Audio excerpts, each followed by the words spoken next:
चंद्रपूर जिल्ह्यातील नागभीड तालुक्यामध्ये शिवटेकडीमध्ये मोठ्या उत्साहात महाशिवरात्री साजरी केली जाते।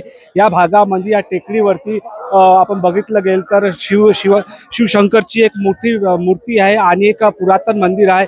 या भागामध्ये मोठ्या प्रमाणात भाविक या ठिकाणी दर्शनासाठी येते।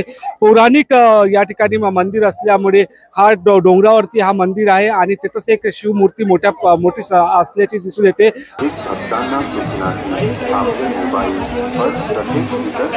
वस्तूकडे लक्ष द्यावे, मोबाईल चोरांपासून सावधान राहावे। मंदिरात दर्शनास जाताना दर्शनासाठी जाणाऱ्या भाविकांनी रांगेतून ही नागभीडची शिवटेकडी आहे। वर्षोनवर्ष अनेक वर्षापासूनची परंपरा महाशिवरात्रीला इथे फार मोठी यात्रा भरते। ही यात्रा जवळपास 15 दिवस चालणार आणि पूर्व विदर्भ नाही तर विदर्भ आणि विदर्भाच्या बाहेरून सुद्धा भक्त भोलेनाथांच्या दर्शनासाठी येतात। संध्याकाळी गेल्या 100 वर्षापेक्षा जास्त झालं असेल, संध्याकाळी 7:30-8 वाजता नंदीची यात्रा निघते, नंदीचं रथ निघते।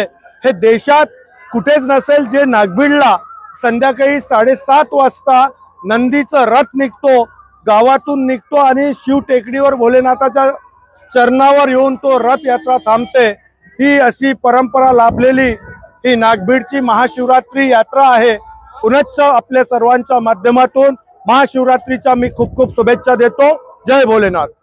त्यामुळे या ठिकाणी भाविक लांबून या ठिकाणी दर्शन घेण्याकरता येत असतात आणि त्याचीच एक प्रसिद्धी म्हणून या ठिकाणी मोठ्या प्रमाणात भाविकाची गर्दी दिसून येते। विदर्भातले जे भाविक आहेत ते महाशिवरात्रीला या ठिकाणी येतात आणि 15 दिवस ही यात्रा या ठिकाणी चालते। त्या 15 दिवसामध्ये या ठिकाणी विविध कार्यक्रम आणि शिवशंकरचे दर्शन देखील इथे घेतले जाते।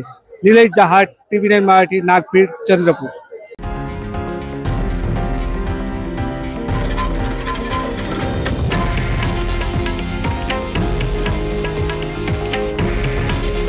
हे आहे देशातील नंबर 1 न्यूज नेटवर्क आणि आपण पाहत आहात TV9 मराठी। काळजी तुमची, हित महाराष्ट्राचं।